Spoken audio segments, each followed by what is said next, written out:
नमस्कार मित्रांनो, मी गणेश मानकर. इन्फिनिटी अकॅडमीच्या या नवीन व्हिडिओमध्ये तुमचे स्वागत आहे. तर तुम्हाला माहिती आहे की पोलीस भरती 2025 ची जाहिरात जी आहे तर ती येणार आहे. कधी येणार आहे? तर याच्या संबंधी सगळ्यात आधी काय आहे की त्याची प्रक्रिया सुरू झाली पाहिजे आणि त्याची प्रक्रिया सुरू होते आहे. त्याच्या संबंधित आपल्याला हे परिपत्रक जे आहे तर दिसतंय बघा. दिनांक 7 फेब्रुवारी 2025 चं हे परिपत्रक आपल्याला दिसतंय आणि याच्यामध्ये त्यांनी देखील सांगितलेलं आहे की पोलीस भरती सुरू करायची आणि त्याच्यासाठी त्यांनी रिक्त जागांचा तपशील जो आहे तर तो मागितलेला आहे. म्हणजेच आपल्याला येणाऱ्या 2025 मध्ये जे आहे वर्दी मिळवायची असेल तर आतापासून आपल्याला अभ्यास जो आहे तर तो सुरू करावा लागेल.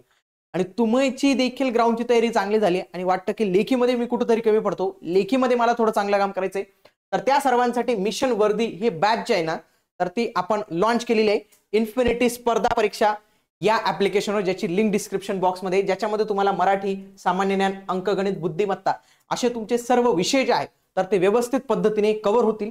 अधिक माहितीसाठी तुम्ही आपल्या दिलेल्या नंबर्सला कॉल करा किंवा ऍप डाउनलोड करून तुम्ही लेक्चर जे आहे तर ते बघू शकता. बघूया काय म्हटलेलं आहे बघा. उपरोक्त विषयास अनुसरून कळवण्यात येते की, बघा विषय काय होता, पोलीस भरती 2025. म्हणजेच काय की पोलीस भरती 2025 ची त्यांना काहीतरी काम करायचं आहे. माहे ऑगस्ट सप्टेंबर 2025 मध्ये राज्य राखीव पोलीस दलातील सशस्त्र पोलीस शिपायांच्या रिक्त पदांकरता भरती प्रस्तावित आहे. म्हणजे या परिपत्रकानुसार असं त्यांचं सांगणं आहे की ऑगस्ट मध्ये किंवा सप्टेंबर 2025 मध्ये भरतीची जाहिरात येऊ शकते.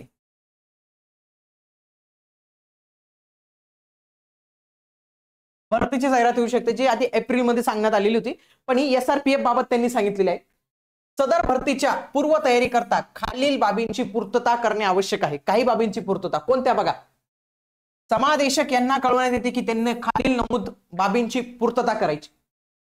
आस्थापनेवरील सहाय्यक पोलीस उपनिरीक्षक, सशस्त्र पोलीस हवालदार, सशस्त्र पोलीस नाईक आणि सशस्त्र पोलीस शिपाई यांची 1/1/2025 रोजी सेवा ज्येष्ठतेची सिनियरिटीची यादी प्रसिद्ध करून त्याबाबत पूर्तता अहवाल कार्यालयात सादर करावा. म्हणजे काय म्हणणं आहे त्यांचं की 1 जानेवारी 2025 रोजी या सर्व पदांसाठी जे कोणी प्रमोशनचे अधिकारी असतील तर त्यांचं प्रमोशनची यादी तुम्ही पहिले लावा. का लावा ही फार महत्वाची. फॉर एक्झाम्पल, आपला एखादा पोलीस शिपाई, आता नाईकचं तर पद रद्द झालं तर तो पोलीस हवालदार बनला तर हे पद रिक्त होतं ना.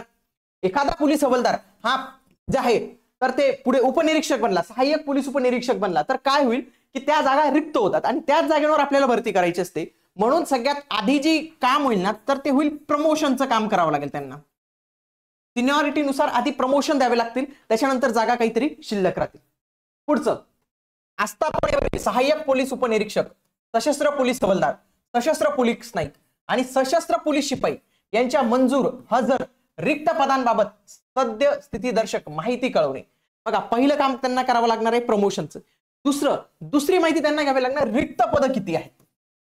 रिक्त पद किती आहेत म्हणजे समजा मंजूर आहेत 100, त्याच्यापैकी 80 भरलेली आहेत, 20 रिक्त आहेत, तर असं त्यांना पूर्ण कॉलम मध्ये पूर्ण अहवाल जो आहे तर तो सादर करावा लागणार आहे. दिनांक 31/12/2025 पर्यंत आस्थापनेवरील नियत वयोमानानुसार सेवानिवृत्त होणाऱ्या पोलीस अंमलदारांची यादी कार्यालयात सादर करावी. तिसरं काम काय करावं लागणार की जे रिटायर होतील त्यांची यादी द्यायची. कधीपर्यंतची? 31 डिसेंबर 2025 पर्यंत जे कोणी रिटायर होईल या वर्षात त्यांची यादी द्यायची. म्हणजे यांना 3 पातळीवर काम करावं लागणार आहे. लक्षात घ्या. पुन्हा किती? प्रमोशनची पहिली यादी तयार करायची. दुसरं काय आहे, रिक्त पद किती आहेत त्याची यादी तयार करायची. आणि तिसरं काय आहे की रिटायर किती होणार आहेत लोक, रिटायर किती होणार आहेत हे तिन्ही. त्याच्यानंतर जे काही रिक्त पद ठरतील त्याच्यासाठी ऍड जे आहे तर ते आपल्याला येणार आहे. कळालं लक्षात? असंच काही पोलीस भरती डायरेक्टली ऍड येत नाही गव्हर्नमेंटने सांगितल्यावर. त्याच्यासाठी काहीतरी विशेष प्रक्रिया असते आणि हीच विशेष प्रक्रिया आहे. आणि हा अहवाल त्यांना 10 फेब्रुवारी 2024 रोजी सकाळी 11 वाजेपर्यंत कार्यालयात सादर करायला सांगितलेलं आहे. 10 फेब्रुवारी पर्यंत, म्हणजे आतापर्यंत तो अहवाल पण सादर झालेलाच असेल. 7 तारखेला मे बी त्याचा डिले त्यांचा झाला असेल तर त्यांना माहिती. परंतु लक्षात घ्या की हा अहवाल त्यांना जो आहे तर तो मागण्यात आलेला होता. तर अशा या 3-4 स्टेजेस जेव्हा कंप्लीट होतील त्याच्यानंतर आपल्याला महाराष्ट्र पोलीस भरतीची जाहिरात जी आहे तर ती येणाऱ्या नजीकच्या भविष्यात बघायला मिळू शकते. 2025 मध्ये शासनाने ठरवले आहे की पोलीस भरतीची जाहिरात काढायची, ते त्याच्यासाठी प्रयत्न करतायत. पण तुम्ही ठरवलं आहे का अभ्यासाला सुरू करायचं? तुम्ही जर अजूनही अभ्यास सुरू केला नसेल तर अभ्यास सुरू करून द्या. ग्राउंडची तयारी तुम्ही सुरू करून द्या. आणि लेखीच्या तयारीसाठी चांगलं मार्गदर्शन पाहिजे असेल तर तुम्ही आपल्या इन्फिनिटी स्पर्धा परीक्षा अकॅडमीच्या ऍपवर मिशन वर्दी ही जी बॅच आहे तर ही नक्की घेऊ शकतात. अत्यंत कमी अशा किमतीत ही बॅच तुम्हाला उपलब्ध करून दिलेली आहे. मराठी, सामान्य ज्ञान, अंकगणित आणि बुद्धिमत्ता, तर हे सगळे जे विषय आहेत, तर या विषयांची परिपूर्ण असणारी सगळ्यात माफक दरात सगळ्यात दर्जेदार बॅच तुम्हाला इथे बघायला मिळणार आहे. याच्यासाठी तुम्ही या दिलेल्या नंबर्सवर नक्की संपर्क साधा. ते तुम्हाला परिपूर्ण माहिती जी आहे तर ते देतील. अशाच माहितीपूर्ण व्हिडिओसाठी आपल्या चॅनलला सबस्क्राईब करून ठेवा. भेटूया आता आपण पुढील व्हिडिओमध्ये. तोपर्यंत जय हिंद, जय महाराष्ट्र, धन्यवाद.